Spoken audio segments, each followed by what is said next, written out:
पिछले एपिसोड में मैंने अपने पालतू शिफू के कुछ चित्र दिखाए थे। आज वह मेरे साथ मिलकर हार्टफुल संबंधों की आनंदपूर्ण शक्ति का अनुभव करने में मदद करेगा। हालांकि यह एक प्यारा सा रविवार है जब शीतल बयार बह रही है, लेकिन लगता है कि शिफू की उसमें रुचि नहीं है और वह ऊबा हुआ और अकेला लग रहा है। शायद उदास भी, या वह किसी का उत्सुकता से इंतजार तो नहीं कर रहा। जो कुछ सूंघता है, किसी के कदमों की आहट सुनता है और फिर उसमें परिवर्तन देखिए। हार्टफुल संबंध प्रजातियों की सीमा से परे जाते हैं। यह आनंद, उत्साह, उमंग और ऊर्जा हृदय से हृदय के संबंध को देखकर आई है। सभी को नमस्कार। यूथ यूनाइट के एक और एपिसोड में आपका स्वागत है। कुछ ऐसे कार्यक्रम हैं जिनमें हम कुछ ऐसे कौशल सीखते हैं जो हमारे प्रभाव को बढ़ाते हैं और नेतृत्व क्षमता विकसित करते हैं। आज हम अपनी यात्रा जारी रखते हुए एक महत्वपूर्ण पहलू के बारे में जानेंगे जो आंतरिक संबंधों का पोषण करते हैं ताकि बाह्य संबंध विकसित हो सकें। पिछले एपिसोड में हमने कुछ आंतरिक संबंधों को पोषित करने के पहलुओं पर चर्चा की थी। साथ ही सार्थक संबंध निर्मित करने के महत्व को विभिन्न रूपकों के जरिए जाना था, जैसे बिजली के स्विच, रोसेटा रहस्य की कहानी और सिक्किम में लाटो के पिज्जा की कहानी। हमने यह भी जाना कि दो ऐसे देश हैं, जापान और यूनाइटेड किंगडम, जिन्होंने अकेलेपन पर एक मंत्रालय बनाया है। अंत में हमने तकली के रूपक की मदद से सीखा कि जब हम शांत, स्थिर और संतुलन में होते हैं तभी हम अपने भीतर एक पोषक जुद्धाव निर्मित कर पाते हैं, जो सार्थक संबंध निर्मित करने का एक आवश्यक पहलू है। आज हम इस पहलू की गहराई में उतरेंगे। हार्टफुल ध्यान की तकनीकें महत्वपूर्ण साधन हैं जिनसे हम अपने अंतरतम से जुड़ सकते हैं। तो जब हम ये अभ्यास करते हैं तो संबंध बनते हैं। अब चुनौती यह है कि इन संबंधों को और अधिक टिकाऊ, मजबूत और स्थायी बनाना है। हम ऐसा कैसे कर सकते हैं? पहला और सबसे प्रमुख पहलू है अभ्यास।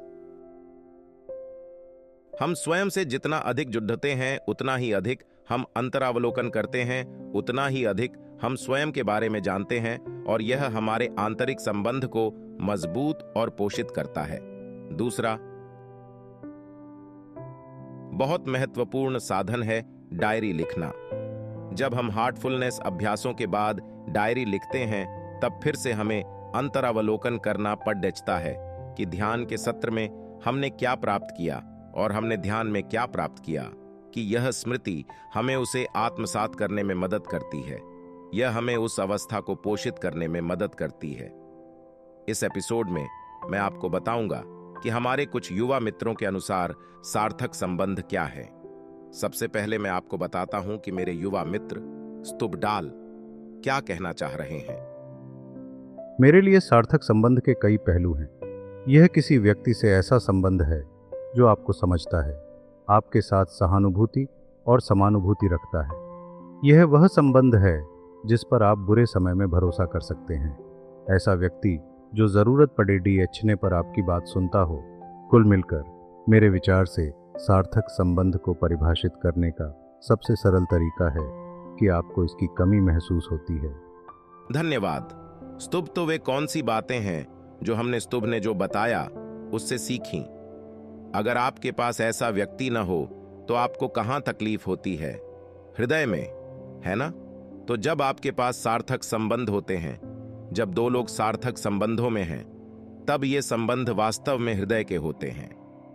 यह हृदय से हृदय का जुड़ाव है। इसके बाद मैंने अपनी युवा मित्र निहारिका से एक प्रश्न पूछा था।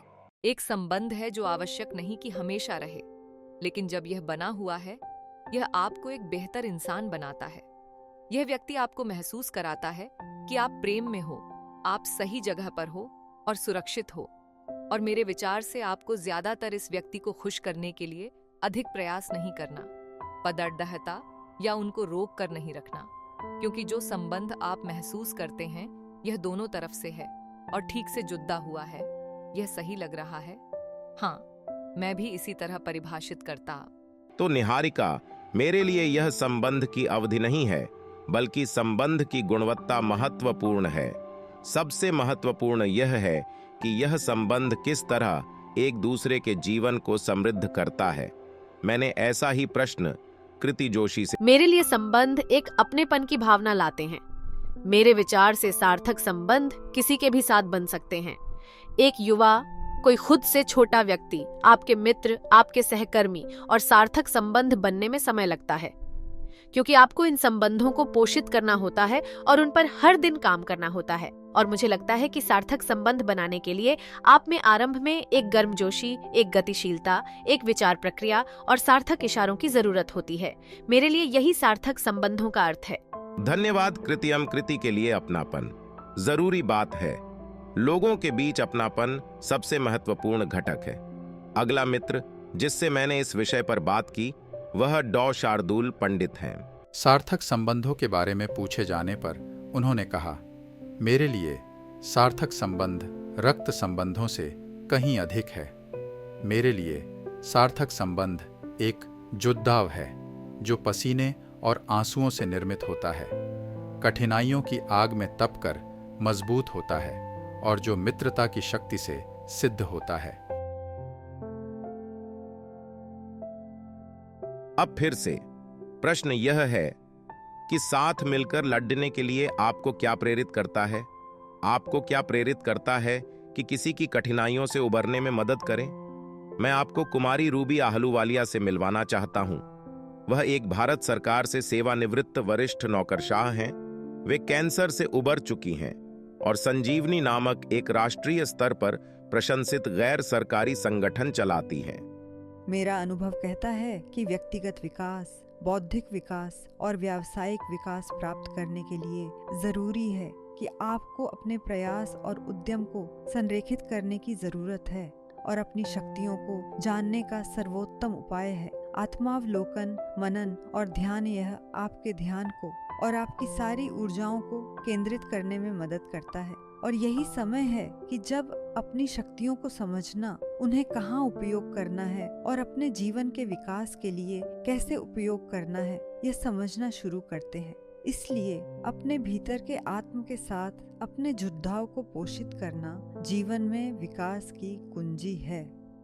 तो कुमारी रूबी का कहना है कि हमें अपने आंतरिक और बाह्य पहलुओं का तालमेल बिठाना है ताकि हमारी आंतरिक शक्तियों के बीच तालमेल हो सके और अपनी शक्तियों को पहचान कर हम उन्हें अपने बाहरी व्यवहार में अभिव्यक्त कर सकें।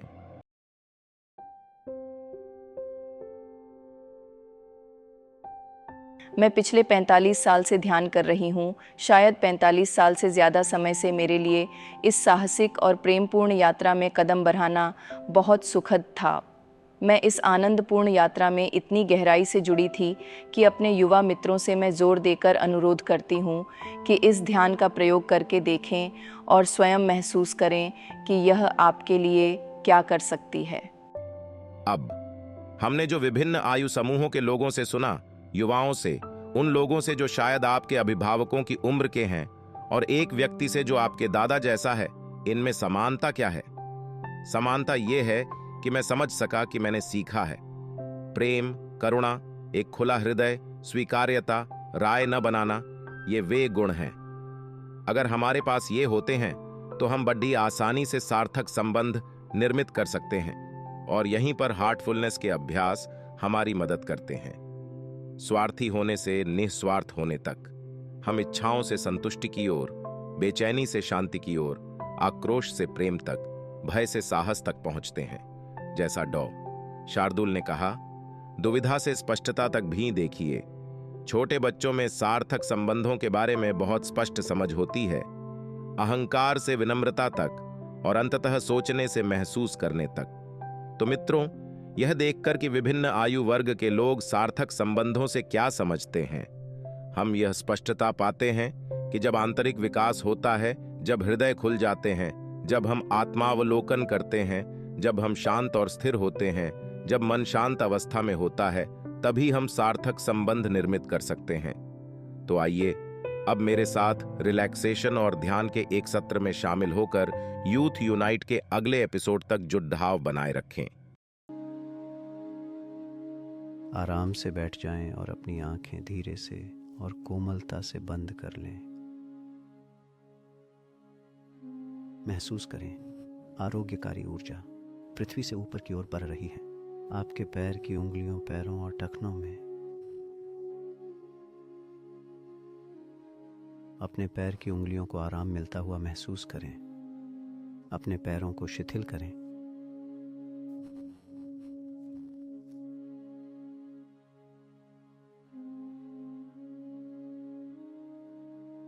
महसूस करें आरोग्यकारी ऊर्जा अपने घुटनों तक ऊपर जाते हुए।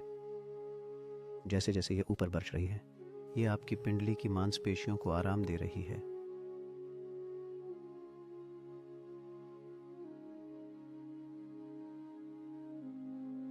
महसूस करें ये ऊर्जा आपके घुटनों से सारा तनाव हटा रही है।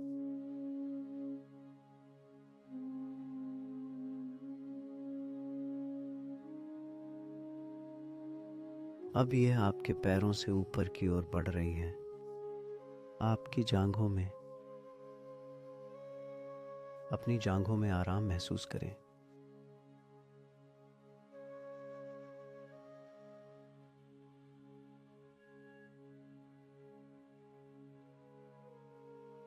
अब ऊर्जा आपके कूल्हों में प्रवाहित हो रही है और कमर में उन्हें आराम मिलता हुआ महसूस करें।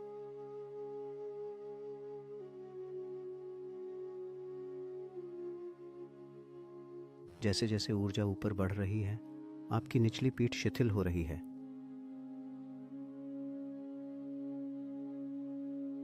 और आपका पेट।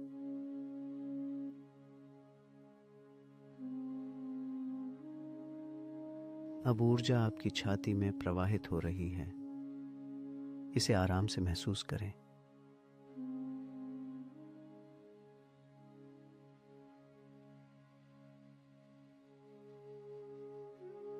महसूस करें कि ऊर्जा आपकी पीठ की ओर बढ़ रही है और आपके कंधों में।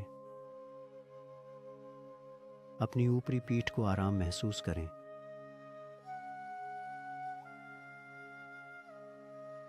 और महसूस करें कि आपके कंधे बस पिघल रहे हैं।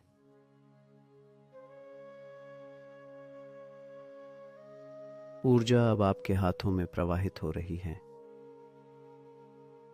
वे भी निश्चिंत हो रहे हैं।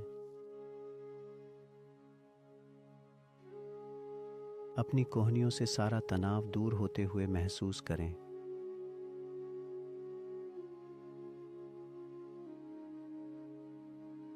और जैसे जैसे ऊर्जा आपकी बाहों में प्रवाहित हो रही है, वे भी शिथिल हो रही हैं।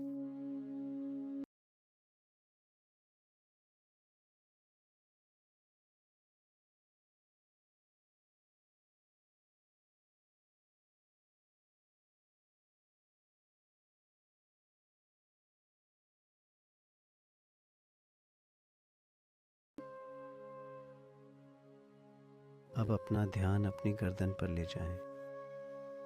ऊर्जा ऊपर की ओर बढ़ रही है और आपकी गर्दन की मांसपेशियों को आराम दे रही है।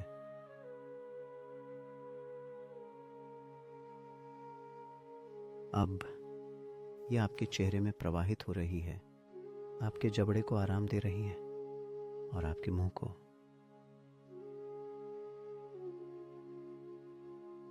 ऊर्जा आपकी नाक और आंखों में प्रवाहित हो रही है, उन्हें रिलैक्स कर रही है।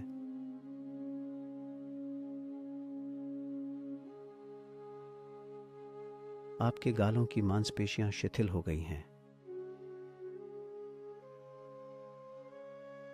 आपके कानों के लोब को शिथिल महसूस करें।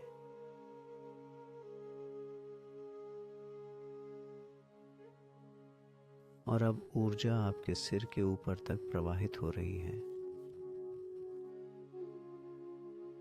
इसे आराम से महसूस करें।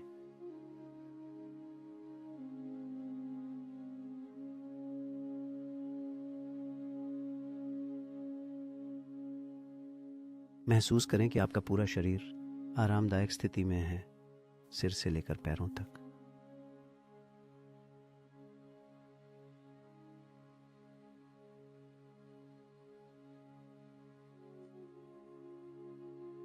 अब अपना ध्यान अपने हृदय पर ले जाएं। महसूस करें कि प्रकाश का एक स्रोत आपके हृदय में पहले से ही मौजूद है और यह आपको भीतर से आकर्षित कर रहा है। प्रकाश को देखने की कोशिश न करें, बस यह जान लें कि वह आपके हृदय में है। हृदय को खुला रखें और ग्रहणशील रहें, एक बहुत ही सूक्ष्म ऊर्जा के लिए जो आप में प्रवाहित हो रही है। इसी भाव में शिथिल रहें।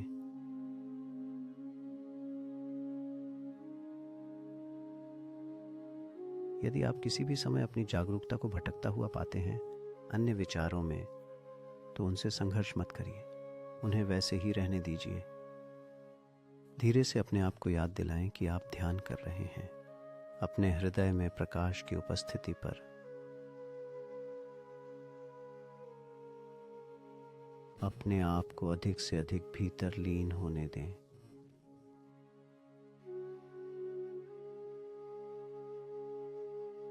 जब तक आप आगे का मार्गदर्शन न सुन लें, तब तक लीन रहें।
अपनी आंखें बंद रखते हुए धीरे से ध्यान की अवस्था से बाहर आए।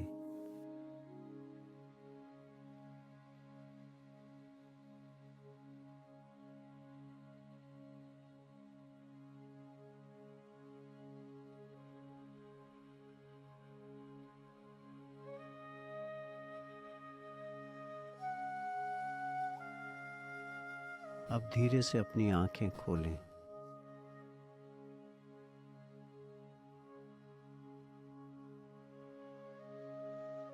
आपने अभी जो अनुभव किया उस पर चिंतन करें, प्रयास करें और इस स्थिति को बनाए रखें। जब आप अपनी दिनचर्या में वापस आ जाते हैं